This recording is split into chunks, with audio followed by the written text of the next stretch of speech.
नमस्कार दोस्तों, मैं सीए दिवाकर जग्गा। तो दोस्तों आज हम बात करेंगे कॉइन स्विच कुबेर में जो कैश जमा करने में दिक्कत आ रही है बैंकिंग चैनल के थ्रू, वो क्या है, उसका क्या कारण है और उसके अलावा जो क्रिप्टो इंडस्ट्री में जो पेमेंट को लेके और बैंकिंग सेक्टर को लेके जो एक भसड़ मचा हुआ है, उसका कारण क्या है दोस्तों।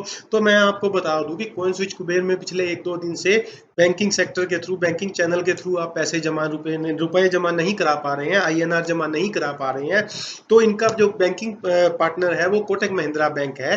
तो कोटक महिंद्रा बैंक ने मना कर दिया है कि हम आपके बिहाफ पे जो है आईएनआर जो है आपके कस्टमर का डिपॉजिट नहीं करेंगे। उसके अलावा अगर हम यूपीआई की बात करें तो पिछले नवंबर दिसंबर 2021 से यूपीआई ने भी जो है इन ट्रांजेक्शन को करने से मना कर रखा है, चाहे वो मोबिक्विक हो, चाहे वो कॉइन स्विच कुबेर हो या कॉइन डीसीएक्स हो। इन सभी एक्सचेंजेस को, क्रिप्टो एक्सचेंजेस में यूपीआई के थ्रू आप पेमेंट कर नहीं सकते हैं। उसके बाद इन्होंने एक मोबिक्विक का सहारा लिया था, लेकिन धीरे धीरे मोबिक्विक भी अब इनको सपोर्ट करना जो है उसने बंद कर दिया गया है।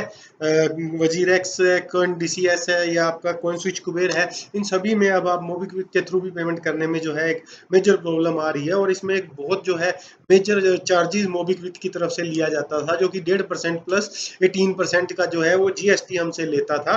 तो इस तरह जो है कुछ मेजर प्रॉब्लम जो है आईएनआर डिपॉजिट करने में सिंस इंसेप्शन नहीं कहूंगा, जब आरबीआई ने एक सर्कुलर निकाला था 2018 में, तब से पेमेंट को लेके जो है इस तरह की कुछ ना कुछ दिक्कत जो है इंडिया में चलती रही है क्रिप्टो एक्सचेंजेस के साथ। ऑल्दो वो सर्कुलर को क्वैश कर दिया था सुप्रीम कोर्ट ने, फिर उसके बाद भारत सरकार ने फाइनेंस बजट में, ये फाइनेंस बिल 2022 में क्रिप्टो पे फ्लैट 30% टैक्स भी लगा दिया था। तो उसमें ये लग रहा था कि इस तरह के इशू जो है वो कम से कम सोल्व हो जाने चाहिए। ऑल्दो रेगुलराइजेशन नहीं हुआ था, नहीं हुआ है, लेकिन कहीं ना कहीं टैक्स लगाने के बाद उन्होंने अपनी एक मंशा जाहिर करी थी। लेकिन ये सब होने के बाद भी जब इस तरह का आईएनआर डिपॉजिट में इशू आ रहे हैं, तो ये कहीं ना कहीं जो रेगुलराइजेशन को लेके अनसर्टिनिटी सरकार द्वारा फैलाई जा रही है, ये उसका एक मेजर कारण है कि इस वजह से जो है हर बैंक एक कशमकश में है, एक प्रॉब्लम में है कि इसका क्या किया जाए, इसमें ट्रांजैक्शन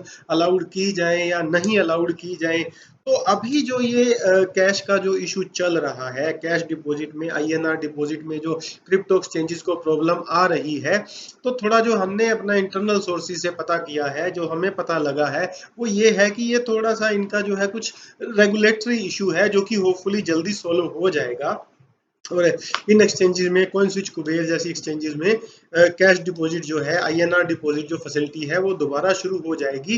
क्योंकि देखिए 30% टैक्स लगाने के बाद अब अभी तो वो जो है टैक्स इफेक्टिव भी नहीं हुआ है। वो जुलाई 1 जुलाई को जब प्रेसिडेंट उस पर साइन करेंगे तब जाके वो इफेक्टिव होगा। और उससे पहले इस तरह के जो इशू खड़े हो जाना, तो कहीं ना कहीं सरकार की क्रेडिबिलिटी पे भी एक बहुत बड़ा क्वेश्चन मार्क लगता है कि आप लोग क्या चाह रहे हो, आप क्या करना चाह रहे हो। You should give us a clear path.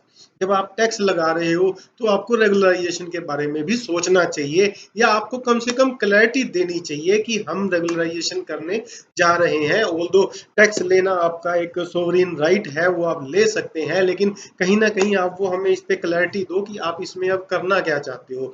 अगर आपने रेगुलराइज नहीं करना, तो क्यों भारत के सिटीजन जो है क्रिप्टो में अपना पैसा लगातार फंसाए जा रहे हैं। तो इस तरह की क्लैरिटी सरकार की तरफ से ना आना कहीं ना कहीं एक सरकार की नाकामी को भी दर्शाता है। नाकामी नहीं कहूंगा, लेकिन सरकार की तरफ से एक झोलमोल वाला रवैया जो है वो उसको जो है ये शो करता है। तो अभी के लिए फिलहाल मैं यही मान रहा हूँ, यही समझ रहा हूँ, या जो हमें इनपुट मिला है वो यही है कि कुछ रेगुलेटरीज इश्यूज हैं जिसकी वजह से ये आईएनआर डिपॉजिट में प्रॉब्लम हुई है। तो ये सोल्व हो जाएगा और जल्दी ही हो जाएगा, और होपफुली सारा कुछ जो है आईएनआर में शुरू हो जाएगा और सारी चीजें जो है ट्रैक पे आ जाएंगी। तो दोस्तों तब तक जुड़े रहिए क्रिप्टो की ऑथेंटिक जानकारी के लिए। धन्यवाद।